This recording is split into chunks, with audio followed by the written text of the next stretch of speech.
আমি এই বিয়েতে রাজি নই। তোমার রাজি হওয়ার দরকার নেই, কারণ আজ আমি আমার শত্রুকে জোর করেই বিয়ে করব।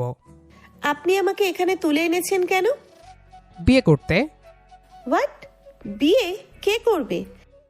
তুমি আমাকে এবং আমি তোমাকে। আপনার কি মাথা খারাপ হয়ে গেছে? না, আমার মাথা ঠিকই আছে। সোজা আঙ্গুলে যখন ঘি উঠে না, তখন আঙ্গুল বাঁকাতে হয়। আমি কেন আপনাকে বিয়ে করতে যাব? কারণ আমি তোমাকে ভালোবাসি। কিন্তু আমি তো বাসি না। তুমি না বাসলেও চলবে। ছাড়ুন বলছি, আমাকে যেতে দিন। একেবারে বিয়ে করে তবেই তোমায় ছাড়ব। সেই স্বপ্ন আপনার কোনো দিনই পূরণ হবে না। হবে হবে, আজই হবে। জাস্ট ওয়েট অ্যান্ড সি, জানেমান। তখনই কাজী সাহেব এসে উপস্থিত, সাথে আমার কিছু ফ্রেন্ড। আমি কাজী সাহেবকে বললাম বিয়ের আয়োজন শুরু করতে। তার আগে আসুন একটু ফ্ল্যাশব্যাক বলি।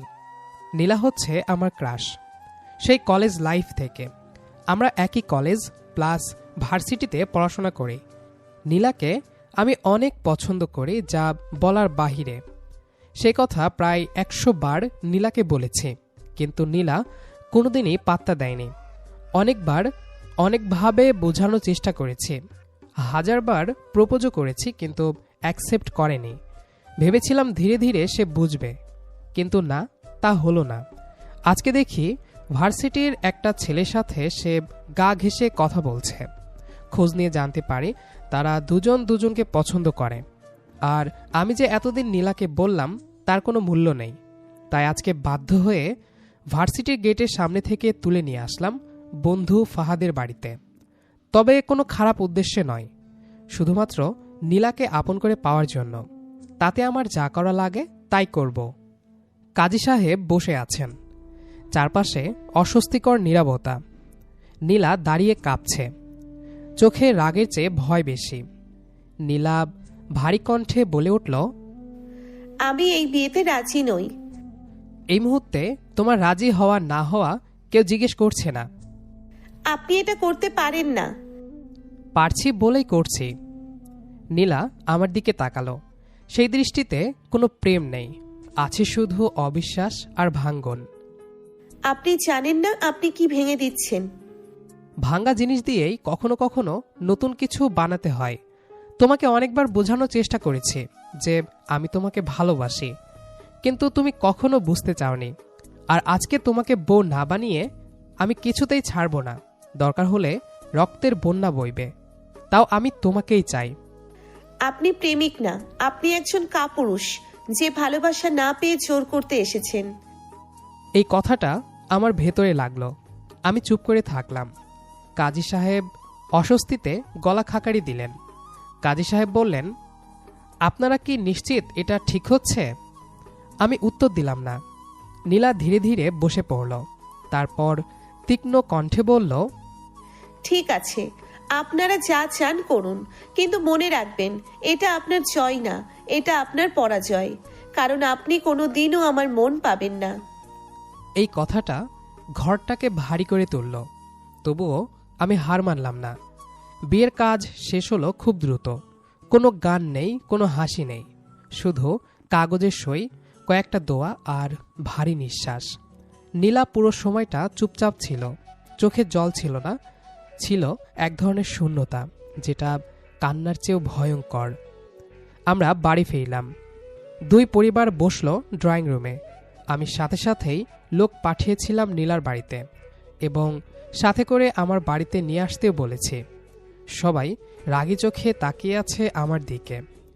নীলার মা মেয়ের মুখের দিকে তাকিয়ে বুঝে ফেললেন কিছু একটা খুব ভালো হয়েছে। তিনি নীলাকে জিজ্ঞেস করলেন, নীলামা, তুই ঠিক আছিস তো? কিন্তু নীলা তাকালো না, কিছু বললও না। তাই আমি বলে উঠলাম, শুনুন, আমি স্পষ্টভাবে সব বলতে চাই। সবাই তাকালো আমার দিকে। আমি নীলাকে ভালোবাসি, আর তাই তাকে বিয়ে করেছি। জানি এইটা উচিত হয়নি, সবার মতামত নেওয়া প্রয়োজন ছিল, কিন্তু আমার কাছে এত সময় ছিল না। আর তাছাড়া আমি কোনো খারাপ ছেলে নই, ফ্যামিলি ব্যাকগ্রাউন্ড সব কিছু ভালো। তাই এখানে কারো কোনো আপত্তি আছে বলে আমি মনে করি না। আর থাকলেও তাতে আমার কিছু যায় আসে না। নীলাকে আমি বিয়ে করেছি, আর সে এখন আমার বউ, আর সে আমার সাথেই থাকবে। ব্যাস, এতটুকুই জানি। আম্মু আমার পাশে এসে দাঁড়ালেন। তুই এটা কি করেছিস শিহাব? কোনো মেয়ের বিরুদ্ধে গিয়ে তাকে জোর করে বিয়ে করাটা মোটেও সুখের বিয়ে না। তোর কাছ থেকে এমনটা আশা করিনি। তোকে স্বাধীনতা দিয়েছি বলে তুই এমনটা করবি? এই কথাটা আমার বুকের ভেতরে প্রথমবারের মতো আঘাত করল। আম্মু এবার নীলার আম্মুকে উদ্দেশ্য করে বললেন, আমি আপনাদের সবার কাছে ক্ষমা প্রার্থী। বুঝতে পারছি না শিহাব কিভাবে এত বড় একটা কাজ করলো। তার জন্য আমরা লজ্জিত। কিন্তু এখন তো বিয়ে হয়ে গেছে, আমার মতে এইটা নিয়ে আর বাড়াবাড়ি করা উচিত নয়। আমরা নীলাকে এবারের বউ হিসেবে মেনে নিচ্ছি এবং তার সারা জীবনের দায়িত্ব নিচ্ছি। বিশ্বাস রাখুন, কোনো অযত্ন করব না নীলাকে। এমন আরও অনেক কথা বলে শেষমেশ সবাইকে মানানো হলো এবং নীলা আমার বাড়িতেই থাকবে বলে সিদ্ধান্ত নেওয়া হলো। ধীরে ধীরে সবাই চলে গেল। রাত 11টা। আমি রুমে প্রবেশ করলাম। এই ফাঁকে আমার ফ্রেন্ডগুলো পুরো রুম ফুল দিয়ে সাজিয়ে ফেলেছে। নীলা বিছানার একপাশে বসে আছে। আমি দরজার কাছে দাঁড়িয়ে আছি। কিছুক্ষণ নীরবতার পর আমি বললাম, তুমি ভয় পেও না, আমি তোমাকে ছুব না, জোর করব না, আজ না, কোনো দিনও না। নীলা আমার দিকে তাকালো। সেই দৃষ্টিতে রাগ নেই, আছে অবাক হওয়া। তাহলে কেন এটা করলেন? কারণ আমি তোমাকে ছোঁয়ার লোভে বিয়ে করিনি। আমি তোমাকে চেয়েছি আমার জীবনে, আমার পাশে, আমার ভবিষ্যতে। জানি ভুল পথে চেয়েছি, কিন্তু চাওয়াটা মিথ্যা ছিল না। বাহ, খুব সুন্দর করে বলতে পারেন আপনি। জোর করে বিয়ে করে এখন ভুল পথ বলছেন? আমি চুপ করলাম। নীলা বিছানা থেকে উঠে জানালার কাছে গেল। বাইরে তাকিয়ে বলল, আপনি জানেন আজকে আমার কি হওয়ার কথা ছিল? আমি নিজের ইচ্ছেই কাউকে বেছে নেওয়ার কথা ছিল। আমি মানুষ হিসেবে একটা সিদ্ধান্ত নিতে চেয়েছিলাম, কিন্তু আপনি সেটা ছিনিয়ে নিয়েছেন। আমি কিছু বলতে যাচ্ছিলাম, নীলা হঠাৎ ঘুরে তাকালো। কিছু বলবেন না প্লিজ? আপনি কথা বললেই আমার মাথার ভিতর আজকের সেই মুহূর্তটা ফিরে আসে। আপনি দাঁড়িয়ে, আমি কাঁপছি, সবাই তাকিয়ে আছে, আর কেউ আমার কথা শুনছে না। সরি নীলা। সরি, এই একটা শব্দে সব শেষ? আমার ভয়, আমার অপমান, আমার ভাঙন সব সরিতে মিটে যাবে? জানি মিটবে না। আপনি আমাকে বউ বানিয়েছেন, কিন্তু আপনার এই ঘরে আমি নিজেকে একজন আসামি মনে করি, যে বিনা কারণে জেল খাটবে। এই কথাটা আমার বুকের ভেতর গেঁথে গেল। আমি ধীরে বললাম, তাহলে আমি আজ থেকে এই বন্দিত্বটা ভাঙার চেষ্টা করব। কিভাবে? তালা খুলবেন, দরজা খুলে দেবেন, নাকি আমাকে স্বাধীন বলবেন এই ঘরের ভেতরে রেখেই? আমি জোর করব না, কোনো দিন না। তুমি যদি চাও, কালই তোমার পড়াশোনা, তোমার লাইফ, তোমার চলাফেরা আগের মতো থাকবে। তুমি বাইরে যাবে, বন্ধুদের সাথে কথা বলবে, পড়বে, বাঁচবে। বাহ, এখন আমাকে অনুমতি দিচ্ছেন বাঁচার? হ্যাঁ। আমি জানি আমি অপরাধ করেছি। আমি জানি আমি তোমার কাছে ভিলেন। আমি শুধু চাই, কোনোদিন যদি পারো, মানুষ হিসেবে আমাকে দেখো। প্রেমিক না, স্বামী না, শুধু মানুষ। মানুষ হিসেবে? যে মানুষ ভয় দেখায়, জোর করে, কথা শুনে না? আমি চুপ। নীলা বিছানায় বসে পড়ল। আজ আমি খুব ক্লান্ত, ভীষণ ঘুম পাচ্ছে। তাহলে ঘুমাও। আমি আপনার সাথে এক বিছানায় শুতে পারবো না, ঘৃণা করবে। আপনি বাইরে ঘুমান। ঠিক আছে। আমি দরজার দিকে হাঁটতে লাগলাম। পিছন থেকে নীলার কণ্ঠ, একটা কথা মনে রাখবেন, আপনি আমাকে পেয়ে যাননি, আপনি আমাকে জিতেও যাননি, আপনি শুধু আমাকে থামিয়ে দিয়েছেন। আমি কিছু বললাম না। দরজা খুলে বের হলাম।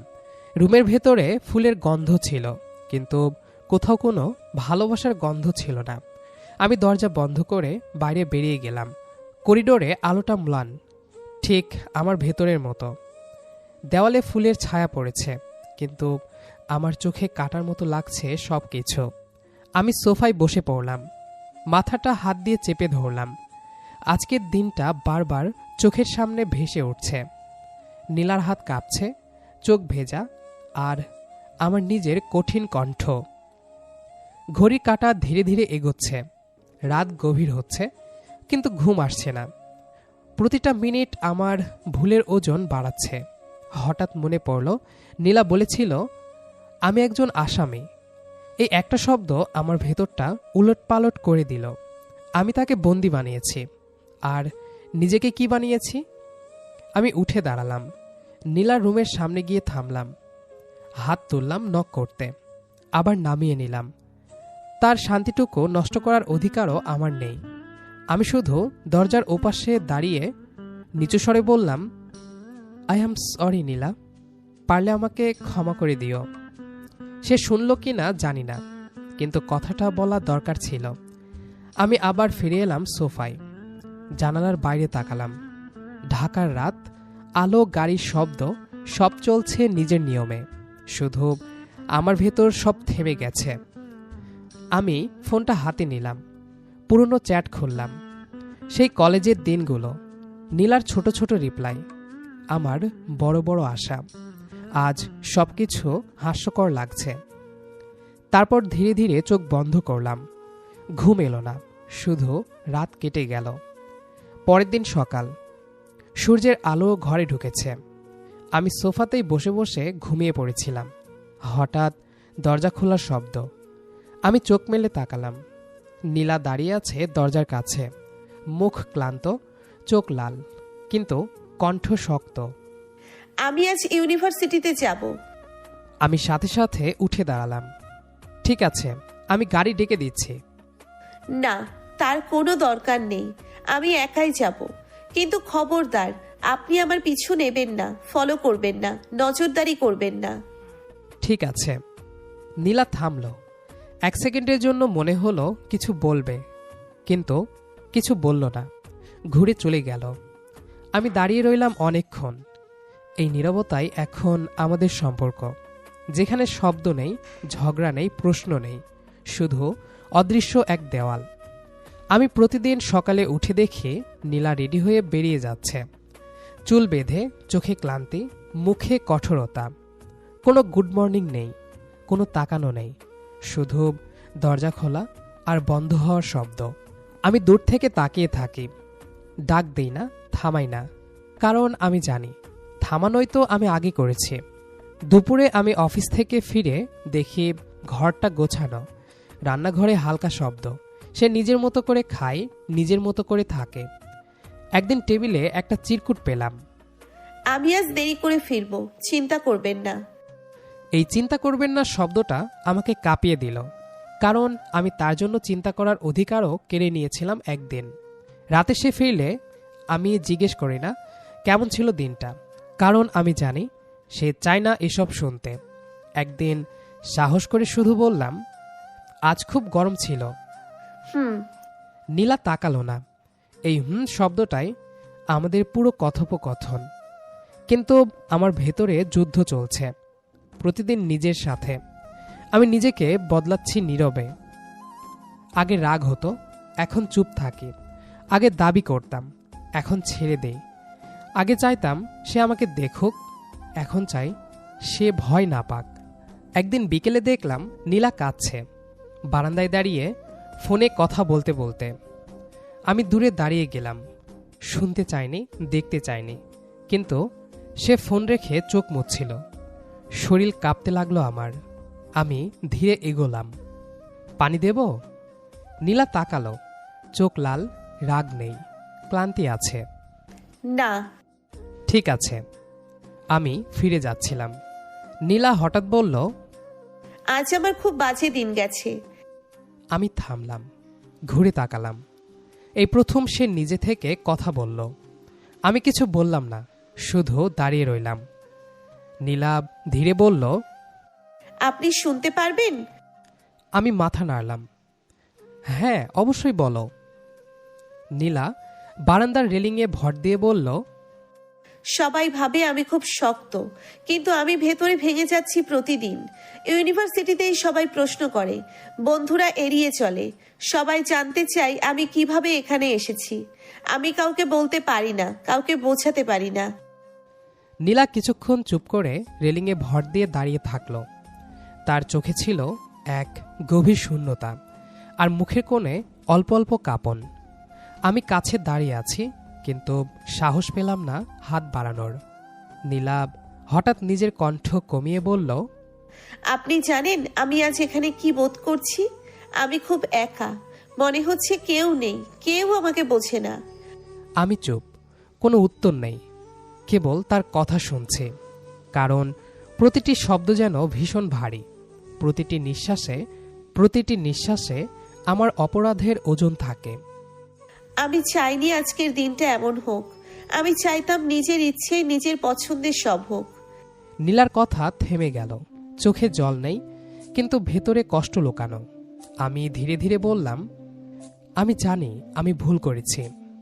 আপনার সরি বলার ক্ষমতা আছে, কিন্তু আপনি কি বুঝতে পারেন প্রতিটি দিন আমি কি অনুভব করি? আমার স্বাধীনতা কেড়ে নেওয়া, আমার নিজের ইচ্ছের উপর চাপ সৃষ্টি করা। জানি। আমি আপনাকে স্বামী হিসেবে মানি না সম্পূর্ণভাবে, কারণ আমি এখনো আপনাকে বিশ্বাস করি না। আমার ভেতরে আপনাকে ঘিরে আছে শুধু ঘৃণা আর কিছুটা ভয়। আমি তোমাকে স্বাধীন রাখব যতটা সম্ভব। তুমি চাইলে বাইরে যাবে, পড়াশোনা করবে, বন্ধুদের সাথে সময় কাটাবে। আমি কোনো হস্তক্ষেপ করব না। নীলা কেবল তাকালো আমার দিকে, চোখে অবিশ্বাসের ছায়া, মুখে ঠান্ডা হাসি। নীলা এক ধরনের স্থিরতা নিয়ে ঘরে প্রবেশ করল, ব্যাগ নামিয়ে রাখল, তারপর বিছানার পাশে গিয়ে বসল মাথা নিচু করে। আমি ক্লান্ত, খুব ক্লান্ত, আজকের দিনের সমস্ত ভার, সমস্ত অপমান সব মিলিয়ে। আমি কিছু বললাম না, মাথা নুয়ে শুধু তার পাশে দাঁড়িয়ে থাকলাম। হাত বাড়াতে সাহস হয়নি। জানি প্রতিটি স্পর্শ এখন শুধুই তার ভীতি বাড়াবে। আমি রুম থেকে বের হয়ে যেতে নিলে নীলা আবারও বলে উঠল, শুনুন, হুম। আজকে থেকে অন্য রুমে শোয়ার দরকার নেই, এই রুমেই সোফায় ঘুমান। কারণ এসবের জন্য প্রতিদিন আমাকে অনেক কথা শুনতে হয়। আমি চাই না আর কেউ আমাকে কথা শোনাক। আমি কিছু না বলে চুপচাপ সোফার দিকে এগিয়ে গেলাম। রাতটা কেটে গেল, আমি সোফায় বসে রইলাম, চোখে ঘুম নেই। নীলার কণ্ঠ, তার চোখের রোদন বারবার ভেসে আসে। আমার মন ভরাক্রান্ত, দুঃখ আর অপরাধে ভরা। পরের দিন সূর্যের আলো ঘরে ঢুকল। চোখ খুলতে দেখি নীলা বিছানায় নেই। নিচে নেমে দেখি মায়ের সাথে রান্নাঘরে কাজ করছে। দুজন বেশ হাসাহাসি করে কথা বলছে আর কাজ করছে। বিষয়টি দেখে আমার ভীষণ ভালো লাগলো। আম্মু নীলার পাশে দাঁড়িয়ে রুটি বানাচ্ছিলেন আর নীলা ডিম ভাজছিল। দুজনের মধ্যে এমন স্বাভাবিক একটা হাসি হাসি ভাব যে মনে হচ্ছিল ওরা বহুদিনের আপন। আমি চুপচাপ দাঁড়িয়ে তাকিয়েছিলাম। এই দৃশ্যটা আমার কাছে আশ্চর্যের মতো লাগছিল। মনে হচ্ছিল এতদিন পর এই বাড়িতে একটু আলো ঢুকেছে। আম্মুর চোখে পড়তেই বললেন, এই দাঁড়িয়ে আছিস কেন?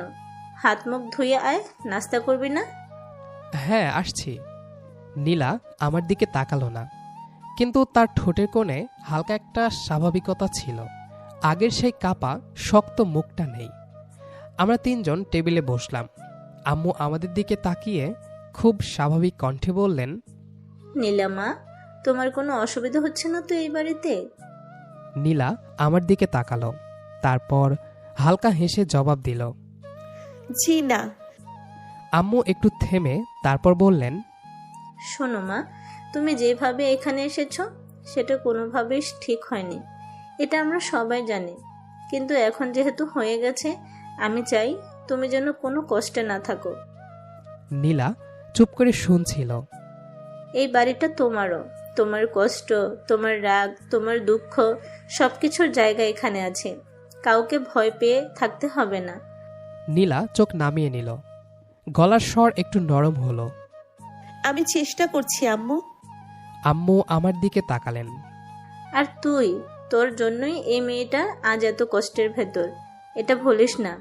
তোকে ওকে সময় দিতে হবে, ওকে বুঝতে হবে। জানি আম্মু, আমি চেষ্টা করছি। আম্মু দীর্ঘ শ্বাস ফেললেন। চেষ্টা না, প্রমাণ কর। এই কথাটা আমাকে নাড়িয়ে দিল। নাস্তা শেষ হলো নীরবে, কিন্তু আগের সেই ভারী নীরবতা ছিল না, বরং ছিল শান্ত একটা নীরবতা। নীলা উঠে দাঁড়িয়ে বলল, আমি আজ ইউনিভার্সিটিতে যাচ্ছি, একটু দেরি হতে পারে। ঠিক আছে মা, সাবধানে যেও। আমি কিছু বললাম না, শুধু মাথা নেড়ে সম্মতি দিলাম। নীলা বেরিয়ে গেল। আমি জানালার পাশে দাঁড়িয়ে তাকে যেতে দেখলাম। আজ তার হাঁটায় একটু হালকা ভাব ছিল, যেন বোঝা একটু কমেছে। আম্মু আমার পাশে এসে দাঁড়ালেন। তুই জানিস শিহাব, ভালোবাসা জোর করে পাওয়া যায় না, অর্জন করতে হয়। আমি চুপ করে রইলাম। আর সবচেয়ে বড় কথা কি জানিস, মানুষকে জিততে গেলে আগে তার মন জিততে হয়, সে যেন বুঝতে পারে সে তোর কাছে সবচেয়ে বেশি নিরাপদ। এই কথাটা আমার বুকের ভেতরে গিয়ে আটকে গেল। সেদিন অফিসে মন বসল না। বারবার নীলার কথা মনে পড়ছিল, তার ক্লান্ত মুখ, ভাঙ্গা কণ্ঠ আর আজকের সেই ছোট্ট হাসি। নীলা বাসায় ফিরল দেরিতে। আমি সোফায় বসেছিলাম। নীলা দরজা খুলে ঢুকল, ব্যাগ নামালো।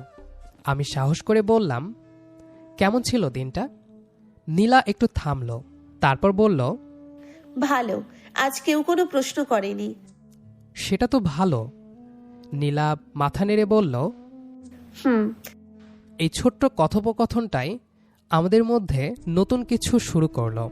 রাতটা আগের মতো ভারী লাগলো না। দিন যেতে লাগলো। নীলা ধীরে ধীরে একটু স্বাভাবিক হতে লাগলো। মাঝে মাঝে আম্মুর সাথে কথা বলে, রান্নায় সাহায্য করে। আমি দূর থেকেই দেখি, কিছু বলি না, কিছু চাই না। একদিন বিকেলে ছাদে নীলাকে একা পেলাম। সে আকাশের দিকে তাকিয়ে দাঁড়িয়েছিল। আমি ধীরে কাছে গেলাম। চা বানিয়েছি, খাবে? নীলা একটু অবাক হয়ে তাকালো। আপনি বানিয়েছেন? হ্যাঁ। নীলা কয়েক সেকেন্ড চুপ করে থেকে বলল, দিন। আমি চায়ের কাপটা বাড়িয়ে দিলাম। নীলার হাতের সাথে আমার হাতের ছোঁয়া লাগলো।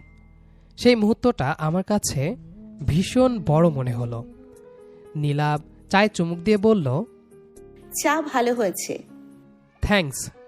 আমি হালকা হাসলাম। এই হাসিটাই অনেকদিন পর আমার ভেতরে একটু আলো জ্বালালো। তবুও জানি সব ঠিক হয়নি। অনেক পথ বাকি, অনেক ক্ষত শুকায়নি। এই ভাঙ্গা জায়গা থেকেই নতুন কিছু গড়া সম্ভব। ভালোবাসা দিয়ে না হোক, সম্মান দিয়ে, ধৈর্য দিয়ে। সূর্য ধীরে ধীরে গোধূলির আভা ফেলে। ছাদে নীলা আকাশের দিকে তাকিয়ে দাঁড়িয়ে আছে চুপচাপ। তার চোখের শান্তি, মুখে সামান্য শূন্যতা। কিন্তু ধীরে ধীরে সেই ভীতি ও দূরত্ব নরম হতে লাগছে। দিনগুলো এমনই চলতে লাগলো। আমি দূর থেকে তাকে দেখি, কখনো রান্না করছে, কখনো বই নিয়ে বসে আছে, কখনো শুধু ছাদে আকাশের দিকে তাকিয়ে। সে ধীরে ধীরে নিজেকে খুলছে। আর আমি শিখছি, ধীরে ধীরে ভালোবাসা জিততে হয়, জোরে নয়, সহনশীলতায়। এক বিকেলে ছাদে আমরা দুজনই একা। আমি চা নিয়ে পৌঁছালাম। এই নাও চা। আপনি চা বানিয়েছেন? হ্যাঁ, শুধু তোমার জন্য। সে চুমুক নিল। আমার হাত হালকা তার হাতের সাথে লেগে গেল। নীলা চোখ মেলে তাকালো, কিছু বলল না। কিন্তু আমাদের মাঝে ভাঙা দেওয়ালগুলো ধীরে ধীরে গলে যাচ্ছিল। সন্ধ্যার আলো এসে পড়ছে। আমরা দুজনেই ছাদে বসে আছি। নীলা মাথা আমার কাঁধে রাখল। প্রথমবারের মতো সে ভীতিমুক্ত হয়ে আসল স্বচ্ছন্দতায় বসছে। আমার হাত তার পাশে চুপচাপ, স্পর্শ শুধু আশ্বাসের। আমি তার কানের কাছে ফিসফিস করে বললাম, আমি জানি আমি আগে ভুল করেছি, কিন্তু এখন আমি চাই আমরা একে অপরকে ধীরে ধীরে ভালোবাসি। জোর নয়, শুধু সময় আর বিশ্বাস দিয়ে। সবকিছু ভুলে যাও না নীলা, ভালোবেসে ফিরে আসো আমার কাছে। নীলা কিছুক্ষণ চুপ থেকে বলল, হয়তো আমিও আপনার প্রেমে পড়ে গেছি। নীলার মুখে এমন কথা শুনে আমি আঁতকে উঠলাম। চোখ বড় বড় করে নীলার দিকে তাকালাম। সত্যি? একটা ভিলেনের প্রেমে। আমরা দুজনেই হেসে ফেললাম, এমন হাসি যা দীর্ঘদিন ধরে ছিল না। সেই হাসি শুধু আনন্দের নয়, বরং একটি নতুন যাত্রার, ভালোবাসার, বোঝাপড়ার, বিশ্বাসের। দুজনের মধ্যেকার অদৃশ্য দেওয়াল ধীরে ধীরে গলে যাচ্ছে। আমি হালকা হাসি দিয়ে বললাম, নীলা, এখন তুমি কি চাও? আমি কাছে আসি? সে চোখে একটু অবাক ভাব দেখালো, তারপর ধীরে ধীরে মাথা নেড়ে সম্মতি দিল। আমি ধীরে ধীরে তার পাশে বসে গেলাম। আমাদের হাত হালকা ছোঁয়াতে কাটতে লাগলো। নীলা চোখ নামিয়ে রাখল না, কেবল আমার দিকে তাকিয়ে আছে। সেই চুপচাপ মুহূর্তের মধ্যে আমাদের চোখের ভাষা সব বলে দিচ্ছে। আজ ভয় নেই, রাগ নেই, শুধু বোঝাপড়া এবং প্রথম স্পন্দন। I love you Nila, I love you very much. I love you too my ফিলেন। ধীরে ধীরে আমি নীলার কাছে এলাম। নীলা কোনো বাধা দিচ্ছে না। বুঝতে পারলাম তার ভীতির দেওয়াল এখন ভেঙে গেছে। চলো, আমরা দুজনে এখন ধীরে ধীরে একে অপরকে ভালোবাসব। নীলা চোখে উষ্ণতা নিয়ে আমার দিকে তাকালো। হালকা হাসি ফুটল তার ঠোঁটে। আর প্রথমবারের মতো আমি সেই হাসিটাকে মন ভরে দেখলাম। আমি ধীরে ধীরে তার পাশে মাথা রাখলাম। সে স্বীকার করে নিখুঁত শান্তিতে আমার দিকে মাথা দিল। আমাদের হৃদয় এক হয়ে স্পন্দন করছে। মনে হচ্ছে পৃথিবীর সব শব্দ বন্ধ হয়ে গেছে। শুধু আমাদের নিঃশ্বাস, আমাদের স্পর্শ এবং আমাদের ভালোবাসা। আমি তোমাকে কখনো ছাড়ব না নীলা। আমি জানি, এবার আমিও চাই আপনাকে পাশে অনুভব করতে। আমি ধীরে ধীরে নীলার ঠোঁটে নিজের ঠোঁট ছোঁয়ালাম। নীলা কোনো বাধা দিল না। রাত কেটে গেল, কিন্তু এবার এই রাতটা ছিল নির্ভয় ভালোবাসার রাত। কখনো কখনো ভালোবাসা ভুল পথ দিয়ে শুরু হয়। একটা জোর, একটা ভুল সিদ্ধান্ত আর অনেকগুলো ভাঙ্গা অনুভূতির মধ্য দিয়ে। কিন্তু সত্যিকারের ভালোবাসা যদি থাকে, তাহলে সময়, ধৈর্য আর সম্মান সেই ভুলগুলোকে ধীরে ধীরে ঠিক করে দেয়। শিহাব আর নীলার গল্পটাও ঠিক তেমনই। একটা জোর করে শুরু হওয়া সম্পর্ক, যা ধীরে ধীরে বদলে গেল বিশ্বাস, বোঝাপড়া আর সত্যিকারের ভালোবাসায়। কারণ ভালোবাসা কখনো জোর করে পাওয়া যায় না। ভালোবাসা অর্জন করতে হয় হৃদয় দিয়ে, ধৈর্য দিয়ে আর একজন মানুষকে সত্যিকারের সম্মান দিয়ে। আর শেষ পর্যন্ত যে মেয়েটা একদিন তাকে ভিলেন বলেছিল, সেই মেয়েটাই আজ তাকে নিজের পৃথিবী বানিয়ে নিয়েছে। হয়তো এটাই ভালোবাসার সবচেয়ে সুন্দর দিক, যেখানে ভুল থেকে শুরু হতে পারে নতুন এক ভালোবাসার গল্প। যদি এই গল্পটা আপনার ভালো লেগে থাকে, তাহলে ভিডিওটিতে একটি লাইক দিতে ভুলবেন না। কমেন্ট করে জানান আপনার কাছে গল্পের সবচেয়ে সুন্দর মুহূর্ত কোনটা ছিল। আর এমন আরও নতুন রোম্যান্টিক লাভ স্টোরি শুনতে আমাদের চ্যানেলটি সাবস্ক্রাইব করে পাশে থাকা বেল আইকনটি চাপতে ভুলবেন না। আবার দেখা হবে এক নতুন ভালোবাসার গল্প নিয়ে। ততক্ষণ পর্যন্ত ভালো থাকুন, ভালোবাসায় থাকুন।